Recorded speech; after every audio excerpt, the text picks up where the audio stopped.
Sir അരുന്ധതിയാണ്. Arundhati എന്ന് പറഞ്ഞാൽ പാട്ടുകാപ്പി കടയിലെ. Oh miss Arundhati, what can I do for you? പാട്ടുകാപ്പി കടയുടെ 2005 ലോൺ ബാലൻസ് 1 ലക്ഷം, പലിശ 10.25%. അദ്ദേഹം 2007 വരെ മാസം അടച്ചത് 15,000 rupees into 24 months, അതായത് 3,60,000 rupees. 2005 മുതൽ 2007 വരെയുള്ള പലിശ ഏകദേശം എനിക്ക് തോന്നുന്നത് 1,83,000 സംതിങ് വരും. 2007 ഏപ്രിൽ മുതൽ 2018 മാർച്ച് വരെയുള്ള എമൗണ്ട് ഏകദേശം കണക്കെടുത്ത് കഴിഞ്ഞാൽ കൊടുത്തത് ഗവൺമെന്റ് പോളിസിന്റെ ബേസിസിലല്ലേ? അതേ ഗവൺമെന്റ് അല്ലേ 2005 കോളാമ്പി ബാൻ ചെയ്തത്? സോ കച്ചവടം നിർത്തിച്ചിട്ട് ലോൺ അടപ്പിക്കണം എന്നാണോ ഇപ്പോഴത്തെ പോളിസി? ഇതെന്താ സർ? കൊണ്ടു നടന്നതും നീയേ ചാപ്പ, കൊണ്ടുപോയി കൊല്ലിച്ചതും നീയേ ചാപ്പ എന്നാണോ? ഇനി ബാങ്ക് ചാപ്പയ്ക്കൊന്നും ലോൺ കൊടുത്തിട്ടില്ല. നമുക്ക് ചെയ്യാൻ പറ്റുന്നത് we have to meet and talk. ഇപ്പൊ കാണാൻ പറ്റുമോ? ഇപ്പം ഞാൻ ഒരു ക്ലാസ്സിലാണ്, കുറച്ച് സംഗീതം, ശുദ്ധസംഗീതം. ആ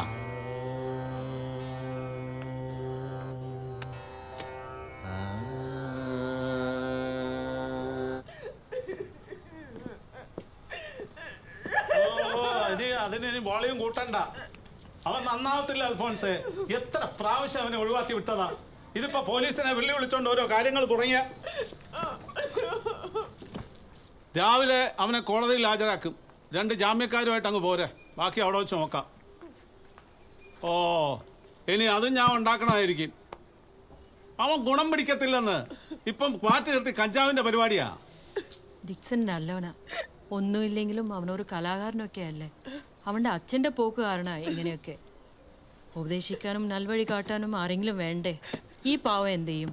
വർഗീസ് ഒരു പ്രാവശ്യം കൂടി അവളെ ഹെൽപ്പ് ചെയ്യും.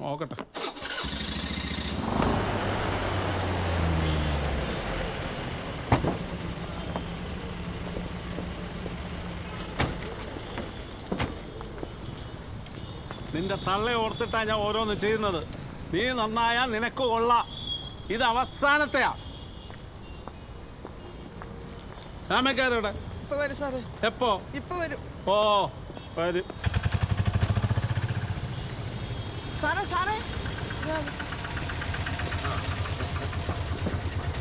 ഇവരാണോ നിങ്ങളുടെ ജാമ്യക്കാര്?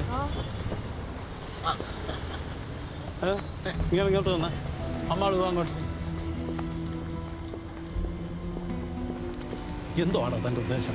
കയ്യിൽ ആധാറുണ്ട്, ഒരു കുന്തമില്ല, ജാമ്യം ഉണ്ടാക്കാൻ വന്നില്ല. പോടും. ഒന്നുമില്ല, ഞാൻ വിൽക്കില്ല. ഇവരെ ഒന്ന് വിട്ടു. ആ ഡോക്ടറെ അടുത്ത് ഞാൻ വിളിച്ച് പറഞ്ഞിട്ടുണ്ട്, അത് ചെന്നാൽ മതി കേട്ടാ. ഇല്ല അമ്മാളിന് രാവിലെ ഡോക്ടറുമായിട്ട് ഒരു അപ്പോയിൻമെന്റ് ഞാനും കൂടെ ചെല്ലാന്ന് പറഞ്ഞാ. അപ്പോഴാണ് ഈ അൽഫോൺസിന്റെ കാര്യം. അപ്പൊ എല്ലാം വിട്ടുപോയി. അതും പോലീസ് തന്നെ കേൾക്കണമല്ലോ.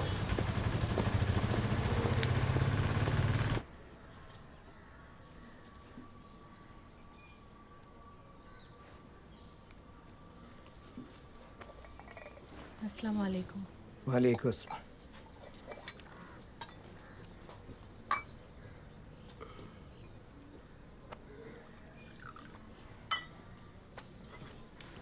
പോകുമ്പോ ഈ കൊടയും കൊണ്ടുപോണേ.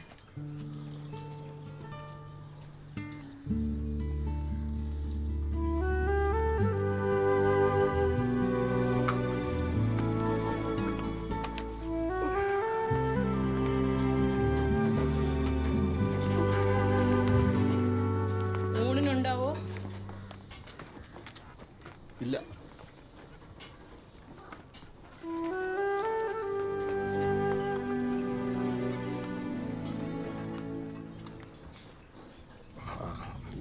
കമാൽ പാഷ, ഞാൻ അന്ന് പറഞ്ഞായിരുന്നു. അറിയാം. ഹരി, ഞാൻ പറഞ്ഞിട്ടില്ലേ മുമ്പ് ഇതുപോലൊരു കേസ് ഇവിടെ വന്നിട്ടുണ്ടെന്ന്. അന്നത്തെ കാലത്ത് കറാച്ചി പോയി ബിസിനസ് ചെയ്തു. അവിടെ കലാപം ഉണ്ടായപ്പോൾ തിരിച്ചു പോന്നതാ.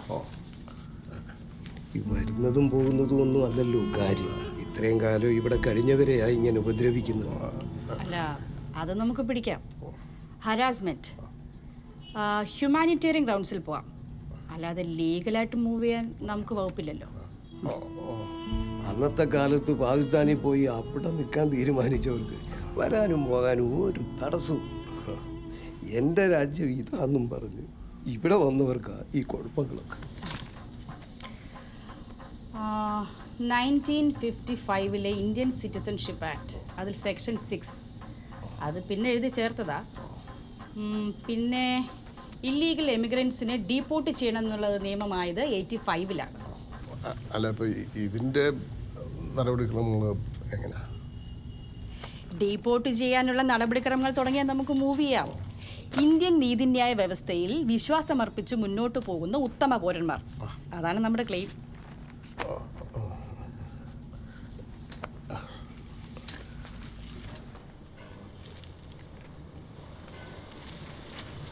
സാർ ഒരു മ്യൂസിക് ലവറാണെന്ന് അറിയാം. ഇതൊരു ഗിഫ്റ്റാണ്.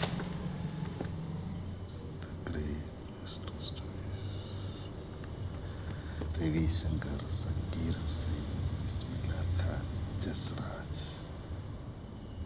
Great, thank you. പിന്നെ പാട്ടുകാപ്പിക്കടയുടെ കാര്യം ഞാൻ പറഞ്ഞില്ലേ, നമുക്കൊരു സിംഗിൾ ടൈം സെറ്റിൽമെൻറ്റ്, അതാണ് ആകെ പറ്റുന്നൊരു കാര്യം. ഞാൻ മാക്സിമം അവരെ പ്രൊട്ടക്റ്റ് ചെയ്യാനാണ് ശ്രമിച്ചിട്ടുള്ളത്. ഇപ്പോൾ ബാങ്കിൻ്റെ നിലപാടോ സാർ?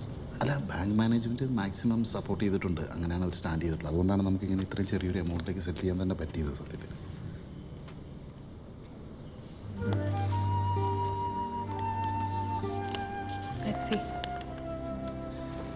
അരുന്ധതിയുടെ ഒരു ബൊമ്മ വിറ്റാൽ മതി കേട്ടോ, ഈ കടമൊക്കെ വിട്ടാൽ മതി. ലക്ഷങ്ങളല്ലേ ലക്ഷങ്ങൾ. വിയനാലെ വന്നത് കൊണ്ട് മാനേജർ സാറിനും വർക്ക് ഓഫ് ആർട്ടിന് വലിയ വില ഉണ്ടെന്ന് മനസ്സിലായി. പിന്നെ ഞങ്ങളുടെ ബാങ്ക് വലിയ സ്പോൺസർ അല്ലേ. ഓക്കെ. അല്ല, ബാഗ് ഇത് ഗിഫ്റ്റാണോ?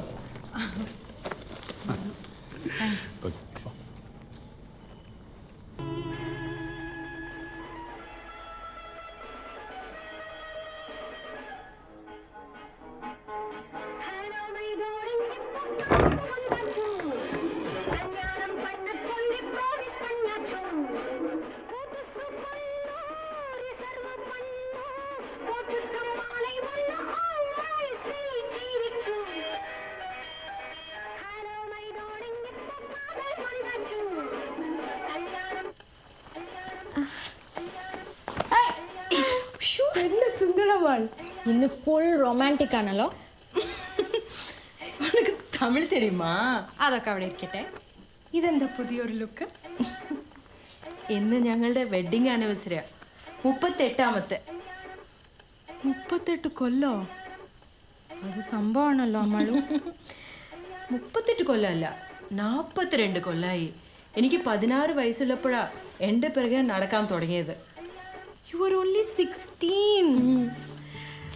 സ്നേഹത്തിന് അങ്ങനെ കണക്ക് പറയരുതെന്ന് പറയും. ഞാൻ ഇടയ്ക്ക് ആലോചിക്കും, ഏത് ധൈര്യത്തിലാ ഇങ്ങനെ വീട്ടിൽ നിന്ന് ഇറങ്ങിയതെന്ന്. എൻ്റെ പേടി കളയാനേ എനിക്കൊരു എഴുത്തൊക്കെ തന്നായിരുന്നു. You mean love letter? അത് കയ്യിലുണ്ടോ?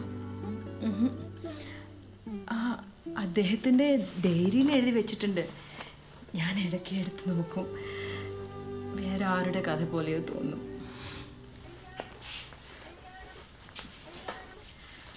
ആ കഥ പറ. അപ്പോഴേ അദ്ദേഹം KPSCയിലായിരുന്നു. ഓരോ കൊല്ലം ഉത്സവത്തിന് വരുമ്പോൾ ഞങ്ങളുടെ വീട്ടിലേക്ക് കോളാമ്പി തിരിച്ചു വയ്ക്കും. ഈ പാട്ട് തന്നെ ഇടും. ആ പാട്ടിൻ്റെ പിറകെ ഇറങ്ങിയതാ ഞാൻ. ആ കോളാമ്പി ഇവിടെ ഉണ്ടോ? എന്തിനാ? ഒന്നുമ്മ വെക്കണം.